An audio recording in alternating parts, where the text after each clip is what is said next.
En el capítulo anterior de esta historia de Chile de Video Master Collection, tuvimos la posibilidad de conocer algo más acerca del siglo XVII, es decir, de los años 1600.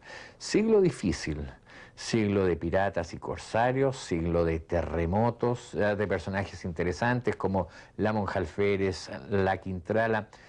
Es decir, es el siglo en que Chile comienza a consolidarse como una colonia española. Tendremos ahí sí una situación compleja, alzamientos indígenas reiterados que ponen en peligro reiteradamente la vida colonial. Pero el capítulo que vamos a comenzar a conocer ahora, el cual hemos llamado el siglo de la Ilustración, es un gran cambio. Es el momento en que Chile ya se ha consolidado, que Chile ya tiene grandes gobernadores, tan buenos gobernadores como que van a terminar siendo ellos virreyes del Perú. Los invitamos ahora a este quinto capítulo de la historia de Chile, el siglo de la Ilustración. Segundo, el último de los reyes españoles perteneciente a la Casa de los Austria, nombra heredero al trono a Felipe de Anjou, lo que provoca de inmediato una guerra entre las potencias europeas por la posesión de España y sus colonias. La guerra se prolonga por 13 años hasta que finalmente se firma el Tratado de Paz de Utrecht, donde se le entrega a Felipe de Anjou España y las colonias, pero a la vez se produce el reparto de territorios europeos entre las potencias para mantener el equilibrio. Inglaterra se queda desde entonces con Gibraltar. Con el triunfo de Felipe de Anjou se instaura en España la dinastía de los Borbones y con ella una nueva ideología, una nueva manera de entender el Estado. Lo que antiguamente era el poder que entregaba a Dios al pueblo para que éste lo delegara en los cabildos y esto a su vez en el rey, ahora se transforma en poder divino del rey. Por eso que antes los cabildos tenían tanto poder, que ahora lo pierden totalmente. Desde ahora se acentúa la administración, España centraliza el poder y crea a partir de entonces los ministerios. Pero la economía es bullente, la verdad es que se da un gran impulso, por ejemplo, a la hacienda pública, se crean los ejércitos permanentes, se desarrollan los puertos, se crea la marina mercante, en fin, se protege la industria. El cambio es profundo en España. Se aplican las teorías económicas del ministro francés Colbert de protección a la industria. Se adoptan las nuevas técnicas que están surgiendo con la revolución industrial. Se reforman las tarifas aduaneras para permitir el desarrollo y se impulsa la educación, abriendo escuelas técnicas que permitan capacitar a hombres y mujeres. Este despotismo ilustrado, iniciado en España con los Borbones, va a tener su máximo exponente en el rey Carlos III. Este es el mismo periodo en que gobierna Rusia Pedro el Grande, que Jorge I está gobernando en Inglaterra. Es el tiempo de ese gran científico Halley, quien predice que cada 76 años va a regresar a la Tierra el cometa que lleva su nombre. Y es también la misma época en que George Friedrich Händel está componiendo sus obras inmortales. Están haciendo un siglo que va a ser el siglo de la razón, va a ser el siglo que termina con la famosa casa de brujas y que va a dar un gran e importante impulso a las ciencias, a la medicina. Un mundo en que las potencias van a luchar encarnizadamente por la hegemonía europea. Por ejemplo, Holanda, con 2 millones de habitantes, va a enfrentar a España, que solo llega hasta Bélgica. Francia tiene en esos días 20 millones de habitantes e Inglaterra cuenta ya con 9 millones. En este nuevo marco, el Reino de Chile sufriría en carne propia las nuevas tendencias económicas. Protegida hasta entonces en su aislamiento, la economía colonial chilena debió enfrentar ahora la nueva política de la corona. La liberalización del comercio favorecía directamente a España, que trataba de resucitar su industria, facilitando el envío de materias primas desde las colonias. No pasaba lo mismo con los materiales elaborados, como era el caso de las artesanías, las que no podían competir en precio con las importadas desde Europa. Este sistema va a ir determinando lo que será, en el futuro, la economía chilena, exportadora principalmente de metales, pasando la agricultura a un segundo plano y la artesanía a un nivel insignificante. La política centralizadora, la prohibición de comerciar entre las propias colonias y la fuerte presencia inglesa en el contrabando obligaron a la monarquía española a flexibilizar su economía. Prueba palpable de esta nueva política es la Ordenanza del Comercio Libre de 1778, decretada por el rey Carlos III. Ahora las colonias podían comerciar directamente con los puertos españoles, habilitándose en Chile los puertos de Valparaíso y Talcahuano. Si miramos un poco hacia atrás, en el siglo XVII, vemos que los gobernadores de Chile van a pasar casi la mayor parte de su tiempo en Concepción, en la frontera, y la causa obviamente es la guerra de Arauco. Según Vicuña Maquena, Benjamín Vicuña Maquena, el gran escritor, gran historiador chileno, hay que destacar la buena administración de la colonia, con excepción, por supuesto, de un insensato, como él califica a Acuña y Cabrera, o un casi demente como Meneses. Él destaca la honra y la buena administración de los gobernadores coloniales. Al comenzar el siglo de la Ilustración en nuestro país, gobierna un singular madrileño, Francisco Ibáñez de Peralta, quien primero se niega a jurar su cargo ante el Cabildo y luego establece una carnicería y una tienda, ganándose el mayor de los desprestigios. Pero lo más grave ocurrió cuando la tropa, que sobrevivía en las peores condiciones, desnudos, harapientos, y a los que se les adeudaba desde el virreinato 7 años de paga, descubre que el gobernador Ibáñez se ha quedado con el dinero. Sublevaciones en todo el país, crueles represalias del gobernante, hasta que finalmente el nuevo rey de España, Felipe V, ordena su destitución. Ahora pobre y acongojado, el orgulloso Ibáñez de Peralta ingresa a la Compañía de Jesús. Mientras tanto, una nueva oleada de corsarios barre las aguas del Pacífico. En Chile asume como nuevo gobernador don Juan Andrés de Ustaris, quien tampoco presta juramento ante el Cabildo. Esta expedición de corsarios venía bajo el mando de Guts Rogers, y en ella viajaba el temible bucanero Guillermo Dampier, el mismo que había recogido en las islas de Juan Fernández a un marino escocés, Alexander Selkirk, quien había vivido abandonado en la isla por más de 4 años y 4 meses. A partir de su relato, Daniel Defoe crearía su famosa novela Robinson Crusoe. Del gobierno de Juan Andrés de Ustaris podríamos decir que fue un hombre dado a hacer grandes regalos, un hombre de entregar grandes favores, como por ejemplo en la milicia. En Chile en esos momentos hay 650 capitanes, 350 tenientes y alféreces y solo 150 soldados.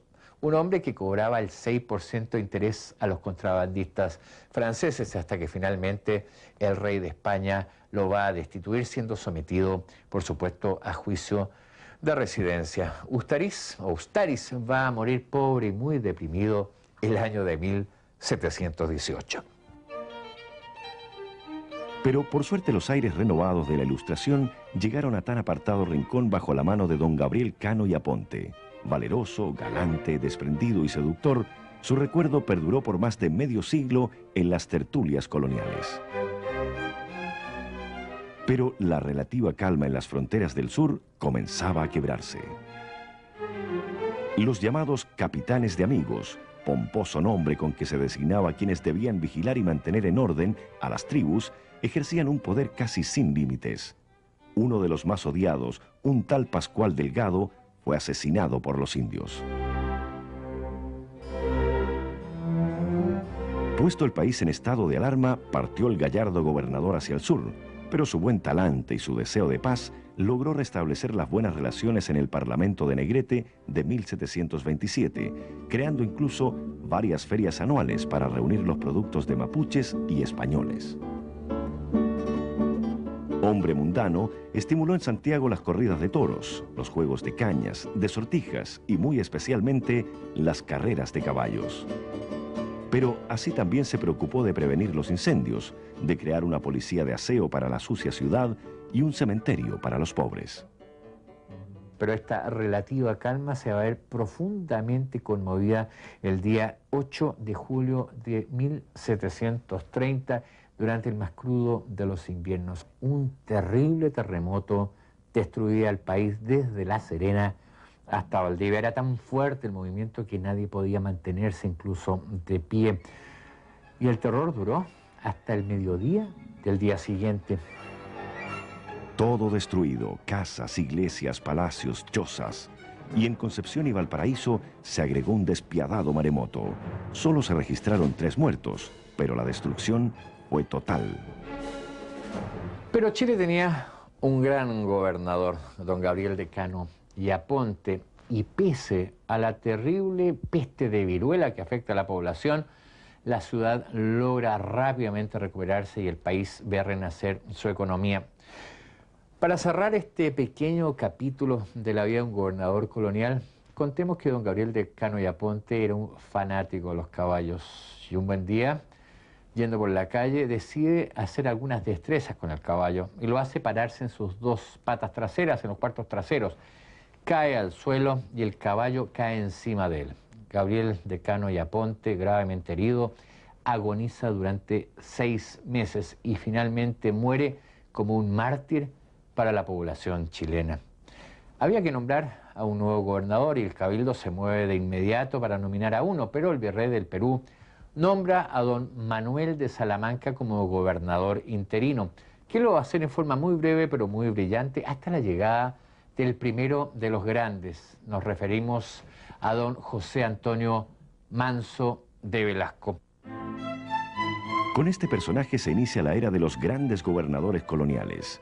Imbuido de un espíritu progresista a toda prueba, decide cambiar los malos hábitos del campo, terminar con los vicios, la ignorancia y el abandono de las zonas rurales, y para eso comienza a fundar ciudades. No era fácil convencer a los ricos hacendados a que entregaran sus tierras para fundar una villa, construir una iglesia parroquial, la casa del cura, el cabildo y la cárcel. Pero con buena voluntad y su poco de autoridad, logró su propósito.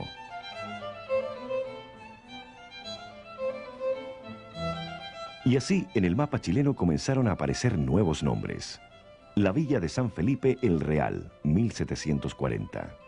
Los Ángeles, 1742. Nuestra Señora de las Mercedes de Tutubén o Cauquenes, 1742. La villa de San Fernando de Tinguiririca, 1742. Y la villa de San José de Logroño, Melipilla, 1743. Al ver el aumento de población debido a los trabajos en las minas de Alhué, funda la villa de Santa Cruz de Triana, Rancagua, 1743, con la extraña característica de llegar solo 4 calles hasta la plaza. Ese mismo año de 1743, fundaba San José de Buenavista de Curicó y finalmente establecía en pleno norte la villa de San Francisco de la Selva, Copiapó, en 1744. Un detalle que muestra el espíritu del gobernador ocurre cuando el rey de España recibe y aprueba los antecedentes sobre la fundación de ciudades y su construcción, equivalente más o menos a 80.000 pesos, aprueba el gasto y envía al gobernador los 40.000 pesos que le corresponden. Manso de Velasco devuelve el dinero señalando que al recibir la Real Orden, estas ciudades ya han sido fundadas, construidas y además ya han sido completamente financiadas. No en vano, Manso de Velasco fue nombrado virrey del Perú y se le confirió el título de conde de la Superunda. En los últimos años de su gobierno aparece por el mar una nueva amenaza. El honorable pirata Lord Anson, quien tras una dramática odisea logra atravesar el estrecho para luego tener que enfrentar amotinamientos y naufragios en la zona de Chiloé. Finalmente frustrado, se dirige a Juan Fernández, donde recupera fuerzas y logra atrapar un par de barcos repletos de oro y minerales. Si bien su intento de apoderarse de Valdivia y atacar los puertos chilenos había fracasado, demostró lo vulnerable que era el país ante un ataque enemigo. A lo largo del siglo se construyeron las poderosas fortificaciones que aún existen en la bahía de Valdivia. El sello progresista que imprime Manso de Velasco a su gobierno va a ser continuado por todos los sucesores. Don Domingo Ortiz de Rosas es gobernador en esos momentos de Buenos Aires y es promovido al cargo de gobernador del Reino de Chile, donde lo primero que hace es trabajar junto con sus hombres en la construcción de los tajamares del Mapocho, por sus crecidas que arrasaban con la ciudad, y obra en la cual habían fracasado reiteradamente los anteriores gobernadores. Pero su logro más espectacular, sin lugar a dudas, es la fundación de la primera universidad en Chile. Los trámites se prolongaban ya desde el año 1713 y en esos momentos se encontraba en Madrid don Tomás de Azúa como apoderado del Cabildo de Santiago, por lo que el rey, al enterarse de todo esto, da la Real Orden de Fundación. La Real Universidad de San Felipe se inauguró solemnemente en los salones del Cabildo de Santiago la tarde del 11 de marzo de 1747, siendo su primer rector don Tomás de Azúa. Este mismo personaje va a convencer a un rico vecino, el castellano Francisco García Huidobro, para fundar la Casa de Moneda, bajo condiciones que el rey don Felipe V aprobó de inmediato. Pero con menos ojo de gobernante que Manso de Velasco, Ortiz de Rosas funda una serie de ciudades que muy pronto se van a convertir en refugio de bandoleros y asaltantes, y que serán la causa de futuros males para las zonas rurales. Y para mayor desgracia, un nuevo terremoto, esta vez con epicentro en Concepción. Arrasaba la ciudad tan solo 21 años después que fuera totalmente destruida en 1730. La destrucción fue total y una hora más tarde el mar se repliega y cubre con un maremoto imparable el total de la ciudad, destruyendo lo poco y nada que había quedado de pie. El gobernador ya está enfermo, está más viejo y logra solo llegar en la primavera siguiente hasta la zona destruida por causa de que los caminos han sido absolutamente cortados por la fuerza del terremoto. Tan pronto como ve el desastre, ordena el traslado de la ciudad de Concepción a otro lugar más seguro. Pero no se espera que de repente van a venir las iras de un prelado muy importante, el obispo penquista don José de Toro y Zambrano, tío del futuro primer presidente de la Junta de Gobierno y conde de la Conquista, don Mateo Toro y Zambrano. Incluso el prelado llega a amenazar con la excomunión a todo aquel habitante de Concepción que acepte trasladarse de sitio. Esto se va a mantener hasta el año 1764, en que ya fallecido el obispo Toro y Zambrano, se va a trasladar la ciudad a su actual emplazamiento. La energía de Ortiz de Rosas no reconocía límites, pero ya cercano a los 80 años solicitó al virrey el relevo del mando, asumiendo el catalán don Manuel de Amat y Juníent. Ya estamos a mediados del siglo XVIII. En América del Norte hay guerra en las colonias británicas. Allí, las tropas coloniales al mando, entre otros, de George Washington, luchan contra los franceses. Solo 20 años más tarde, Washington encabezaría la lucha contra los ingleses. La India cae bajo el dominio británico. En Francia se prohíben los 2 primeros tomos de la enciclopedia y el minuet es el baile de moda en toda Europa. Al asumir el mando el nuevo presidente, gobernador y capitán general don Manuel de Amat y Juníent, su altanera personalidad va a chocar de inmediato con la mentalidad castellano-vasca imperante en Chile. Fuerte, testarudo, déspota para muchos, Amat se granjeó rápidamente la enemistad de todos. Eficiente al máximo, reprimió a bandoleros y aristócratas por igual. Limpió de mugres la plaza de armas y reorganizó las milicias.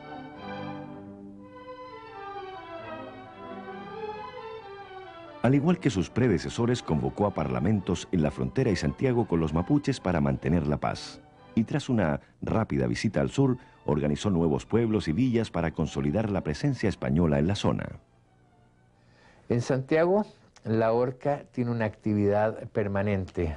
Está destinada para los bandoleros, pero su dureza va golpeando por igual a las autoridades del reino. Tanto es así que procesa al corregidor de Concepción, al gobernador de Valdivia y ordena encarcelar al gobernador de Valparaíso, es decir, a todo aquel que se oponga a su poder. Estaba a punto de estallar una rebelión total en contra de su gobierno cuando es nombrado virrey del Perú, cargo que va a ocupar durante 6 años y que va a pasar a la leyenda por sus amores extraviados que va a tener por una mulata a la que él llama la Perricholi. Luego del gobierno del duro Amat y del interinato de Félix de Berroeta, gobernador que era de Valdivia, va a asumir el gobierno de Chile un personaje barroco, don Antonio de Gil y Gonzaga, Antonio Gil y Gonzaga, timorato, débil, amante de la música, pero de contextura muy enfermiza, debe ser incluso trasladado en carroza en el momento en que ingresa a la ciudad de Santiago. Pero siempre un hombre débil busca apoyo en uno más fuerte, y fue así como Gil y Gonzaga nombró corregidor de Santiago al más duro de los duros, a don Luis Manuel Zañartu, el famoso corregidor de Calicanto.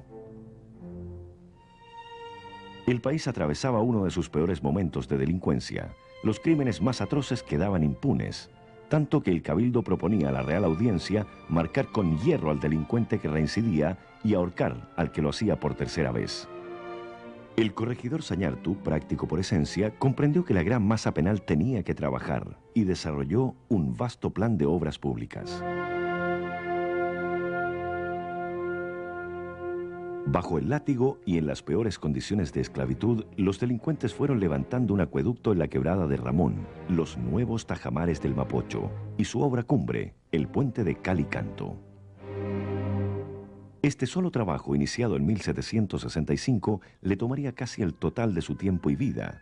Hombre duro, fanático, católico, fundó el convento del Carmen Bajo, donde enterró los restos de su esposa Carmen Errázuriz y donde enclaustró de por vida a sus 2 hijas.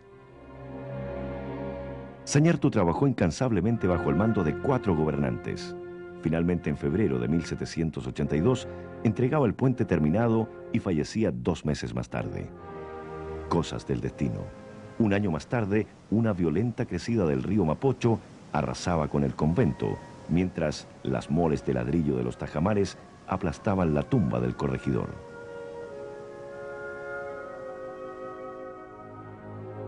Para el gobernador Gil y Gonzaga, católico observante y fanático protector de los jesuitas, el destino le deparaba un terrible dolor. En agosto de 1767 recibía la orden de expulsión de los jesuitas, firmada por el rey Carlos III en febrero de ese año. La salida de la congregación de todos los territorios de la corona española fue un rudo golpe a la cultura, evangelización y docencia. Muchos autores han visto en este hecho el triunfo de las ideas racionalistas de la Ilustración, como así también los deseos de la corona de hacer efectivo su poder sobre la Iglesia. Expulsados de Portugal, Francia, Nápoles y España, finalmente el Papa Clemente XIV decreta la disolución de la Compañía de Jesús en todo el mundo cristiano.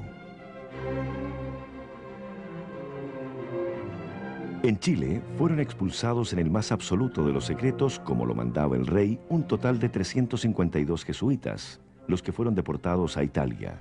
Entre ellos, los padres Lacunza, Olivares, Vidaurre y el famoso abate Molina.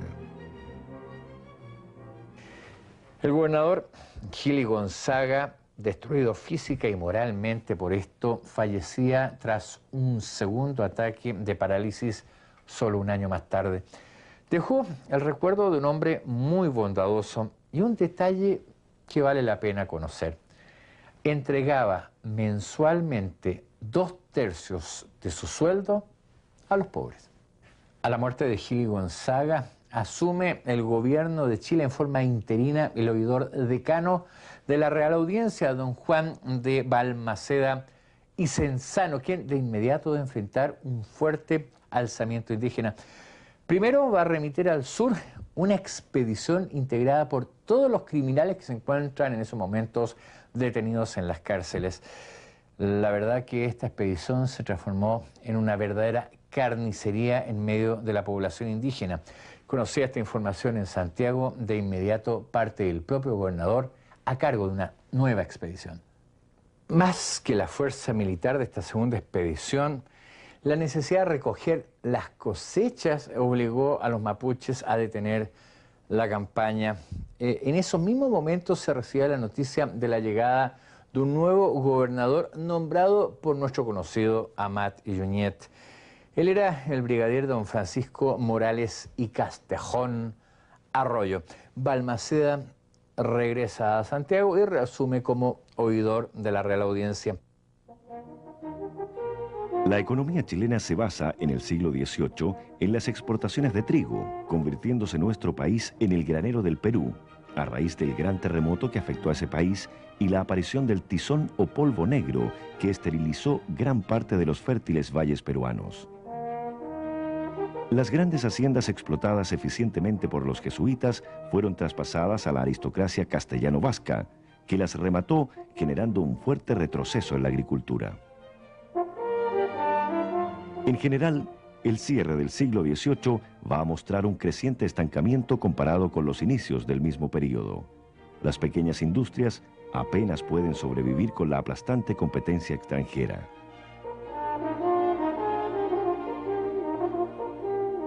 La antigua legislación de las encomiendas de indios ya ni siquiera tienen vigencia. Cuando se decreta su término, apenas quedan en Chile 3 grandes encomenderos.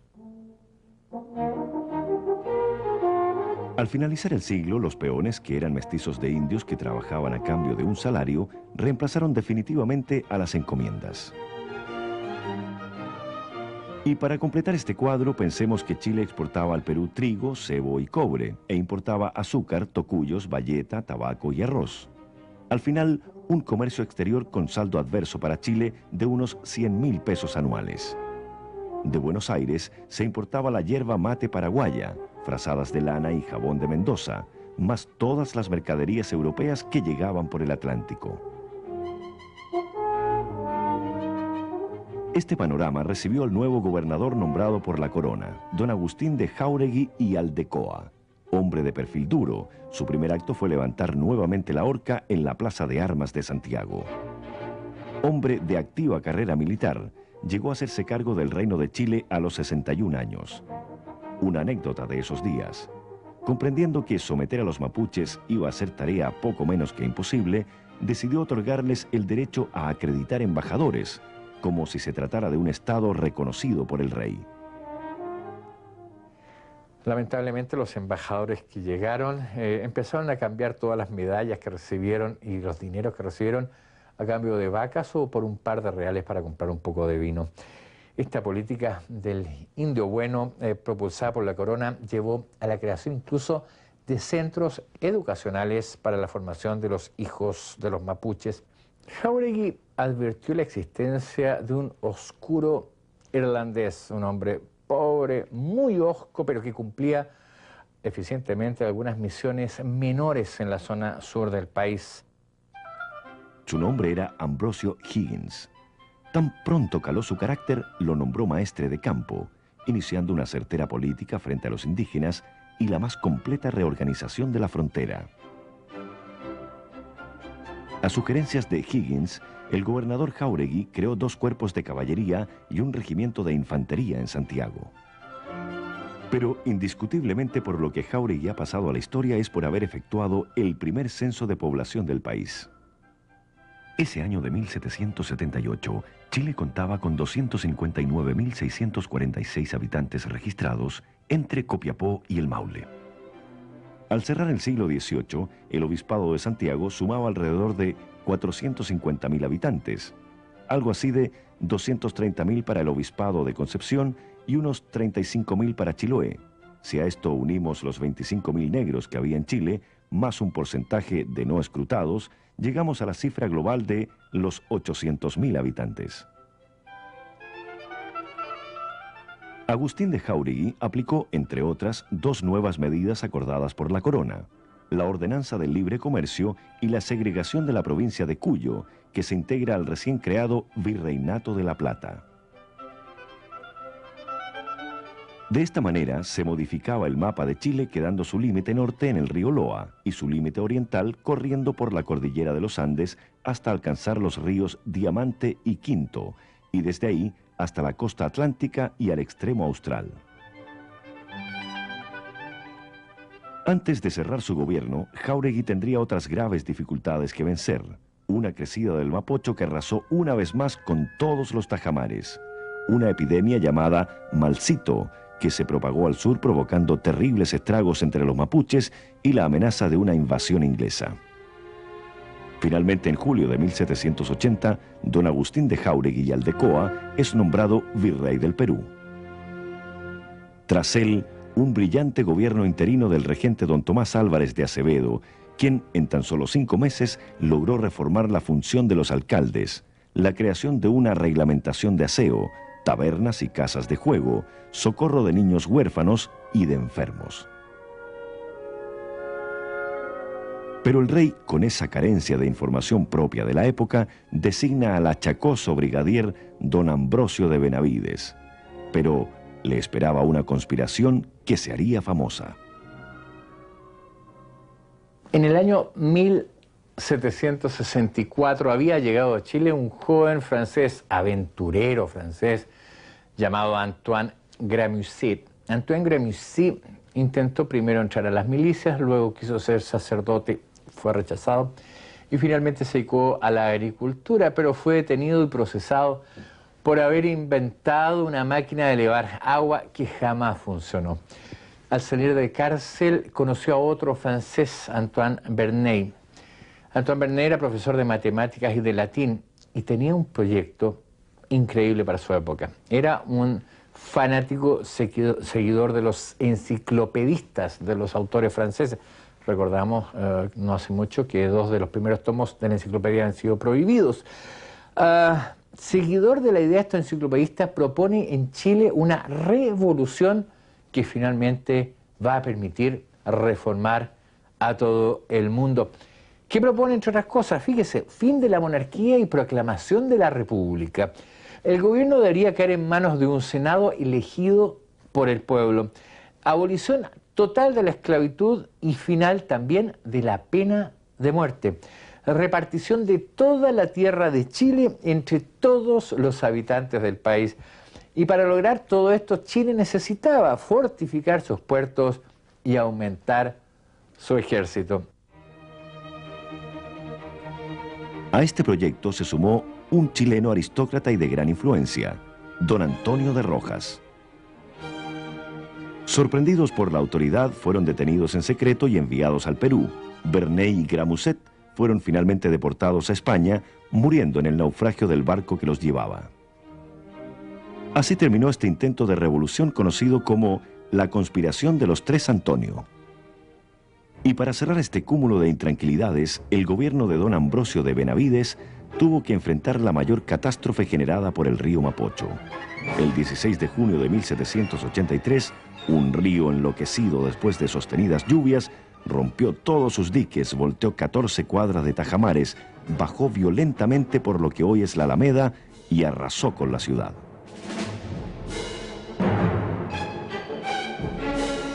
Entre los angustiosos hechos que se vivieron destaca la salvación de las monjas carmelitas de San Rafael, atrapadas por el furor de las aguas. Tras dramáticos momentos, se logró abrir una salida para las aguas y sacar a las monjas.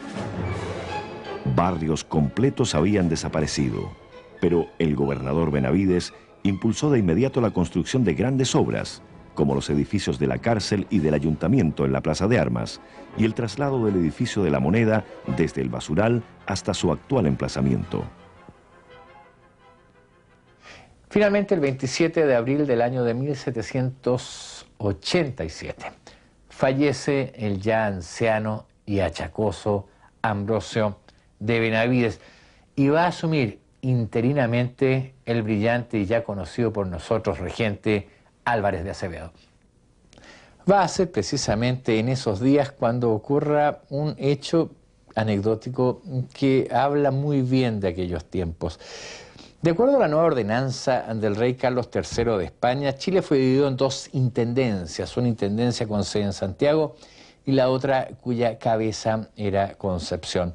Al mando de la Intendencia de Concepción se nombra como intendente a don Ambrosio Higgins. Está a cargo de la frontera, la situación es tranquila, pero aparentemente tranquila, cuando de pronto el obispo Marán le informa al intendente que va a hacer un recorrido por todas las tribus de la zona. El intendente Higgins le advierte que es mejor que no lo haga porque la paz, la calma es solo aparente. Marán igual parte con su séquito y cuando empieza a recorrer las tribus de pronto es asaltado, 3 de sus soldados son asesinados y todo su equipaje y su lujoso carro son robados. Busca apoyo en una de las tribus amigas donde está el cacique Curomilla. Y Curomilla lo protege y va a hablar con los otros caciques de la zona para que le permitan el paso al obispo Marán. Pero otros caciques dicen que no. Finalmente, acordaron jugarse la cabeza del obispo en un partido de chueca. Felizmente para el sacerdote, ganó su equipo y pudo regresar aterrado a Concepción. Ambrosio Higgins, intendente de Concepción, era nombrado gobernador de Chile. Había nacido en Irlanda y, como muchos católicos perseguidos, se había enrolado en los ejércitos españoles, pasando a América como ingeniero. Descubierto por Jáuregui y apoyado por Benavides, ahora asumía el mando de la nación. La institución del presidente de la República tiene en consecuencia 4 siglos ya en Chile. Se forja en la historia de Chile a partir específicamente de 1609, fecha en la que se restablece la Real Audiencia en Santiago y en consecuencia la institución del presidente. De 1609 a 1760, esta institución está caracterizada por un presidente militar, es decir, cuya principal ocupación es la guerra de Arauco, pero que reúne también otros 2 oficios, como son el oficio de gobernador y el de presidente de la Real Audiencia.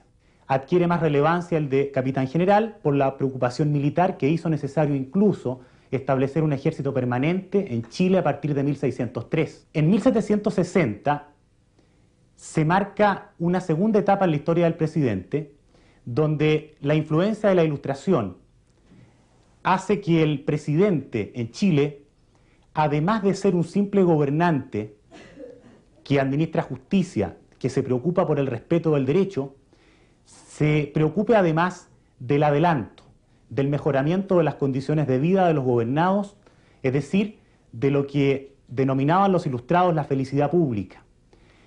Estos presidentes que comienzan con Amat y Junyent y que siguen con gobernadores tan destacados y presidentes como Jáuregui, O'Higgins y finalmente Luis Muñoz de Guzmán, se preocupan del fomento económico, del adelanto en las obras públicas, de mejorar la educación y de difundir una serie de reformas de diversa índole.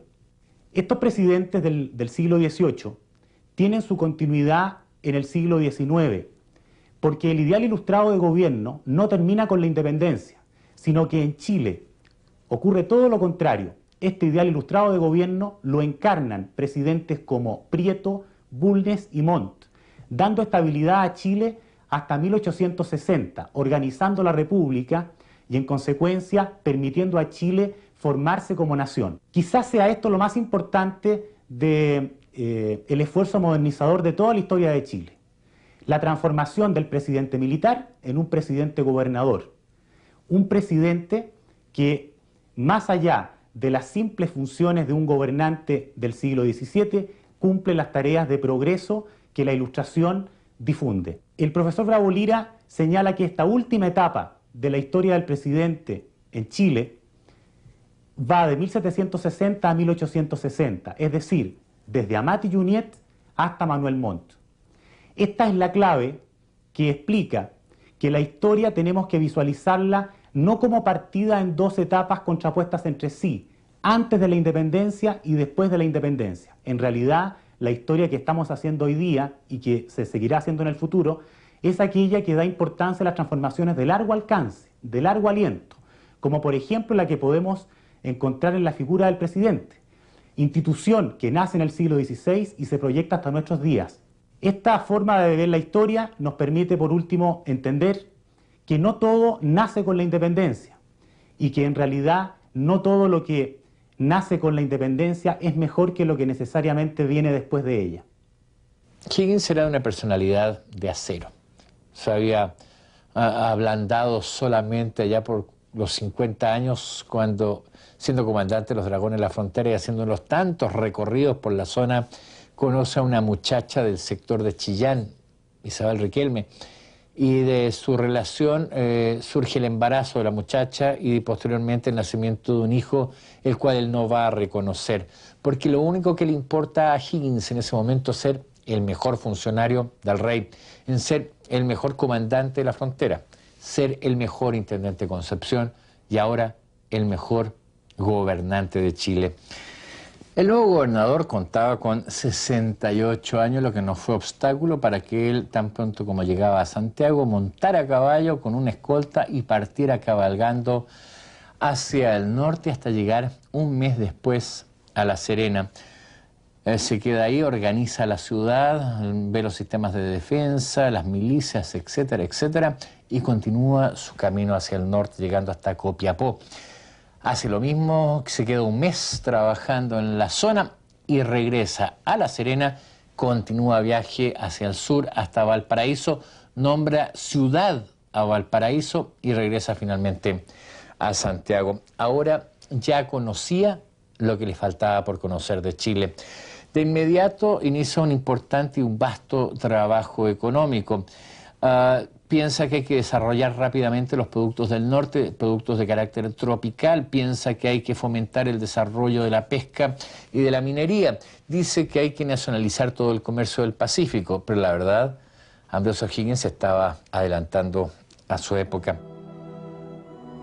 Nuevas y definitivas obras en los tajamares del Mapocho lograron domar al río, como así también la construcción de un camino por el paso de Uspallata. Hablan de su mentalidad de ingeniero. Un nuevo camino hacia Valparaíso, utilizando la cuesta de Zapata, y la continuación de las obras de construcción del Palacio de la Moneda son expresión de su espíritu de trabajo. Y un detalle, las sucias calles de la ciudad de Santiago dieron paso a aceras enlosadas. Fue tan grande la obra de construcciones, fundaciones de ciudades, parlamentos con los mapuches y organización que muy pronto el rey nombra a don Ambrosio virrey del Perú.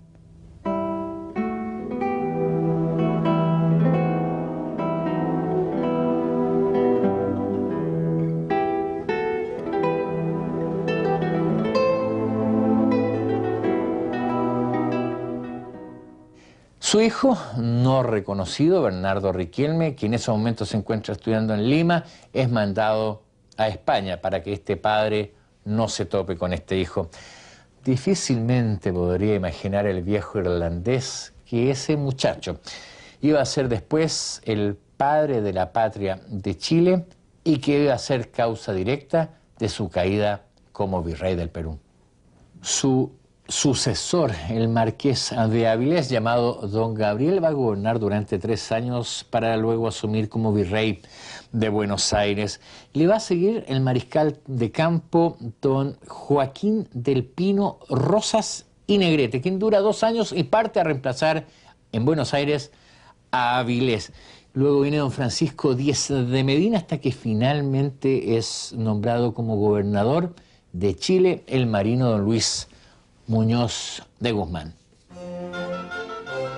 Por esas cosas de la historia, el penúltimo gobernador colonial logró terminar las importantes obras iniciadas por sus antecesores. Construyó el Canal San Carlos, que lleva ese nombre en homenaje al rey de España. Concluyó definitivamente los nuevos tajamares iniciados por Higgins. Después de 25 años de trabajo, se inauguraba el Palacio de la Moneda. Levantó la Casa de la Real Aduana, actual Museo Precolombino, y los edificios de la Real Audiencia, actual Museo Histórico, y las Cajas Reales en el costado norte de la Plaza de Armas. Inauguraba el edificio del Consulado, donde se celebró la primera Junta Nacional de Gobierno. En ese solar se levanta actualmente el edificio de los Tribunales de Justicia. Para hablar del arte en el siglo XVIII, tenemos que referirnos a la confluencia de una serie de factores que van a incidir en un cambio global de la infraestructura edilicia en todo el país y en un cambio también en la forma en que se observaba, cómo se veía cada una de las ciudades más importantes del reino, sobre todo Santiago y Concepción. Nos tenemos que referir fundamentalmente a la existencia de un arte ya desarrollado durante largos años del periodo colonial, todo el periodo previo, a la llegada también de los artesanos bávaros, los artistas bávaros, que son muy famosos en la historiografía del arte, a la llegada de los ingenieros militares, que comenzaron a llegar a partir de la segunda mitad del siglo XVIII, y por fin hacia finales del siglo XVIII a la llegada de un artista, sobre todo de un gran arquitecto, que es Joaquín Toesca. En primer lugar, cambiaron ciertos aspectos de la infraestructura, podríamos llamar vial, a través de la construcción de varios caminos.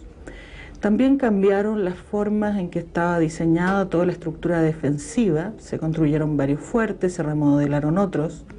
Los más importantes seguramente son Niebla y Corral en Valdivia. Y también se remodelaron completamente una serie de iglesias y edificios públicos en las dos ciudades que mencioné recién, Santiago y Concepción. Los edificios religiosos que se remodelaron completamente, tal vez el más importante fue la Catedral de Santiago. Los edificios públicos remodelados, el más importante sin duda es el edificio del Cabildo, que con ciertos arreglos sobrevive hasta la actualidad. En Concepción también se desarrolló, se comenzó y se terminó durante el siglo XVIII la construcción también de la Catedral de Concepción, que fue una obra muy importante durante todo este tiempo. Las características fundamentales de estas renovaciones, de estas inmensas renovaciones, fueron la imposición de un nuevo estilo arquitectónico y artístico en general, que es conocido como el neoclásico. Este estilo, gracias a la influencia sobre todo de los ingenieros militares, tomó aquí en Chile características extraordinariamente sobrias.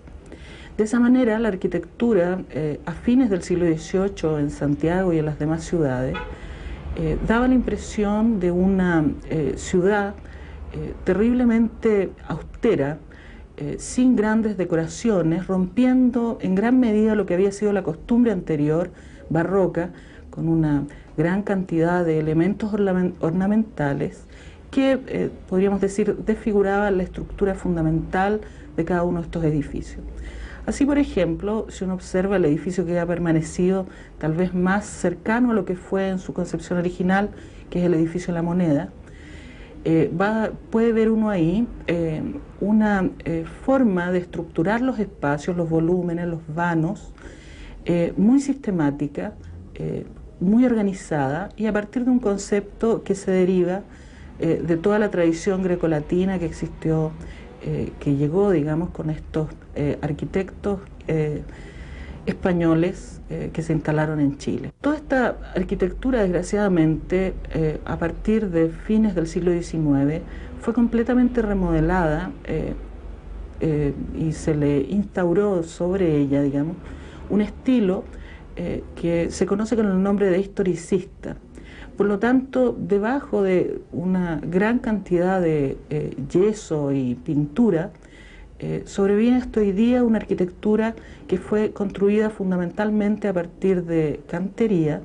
Es una arquitectura de piedra muy sólida. Estos adelantos, digamos, cambiaron en tal medida el rostro de la ciudad que podemos afirmar con bastante tranquilidad que no ha existido nunca a lo largo de toda la historia de Chile una renovación y una remodelación más intensa y más profunda del entorno urbano. Muñoz de Guzmán, hombre de modales finos, va a ser el centro de las tertulias junto a su bella esposa, doña Luisa de Esterripa, verdadera propulsora de la moda europea entre la hasta entonces tosca aristocracia colonial.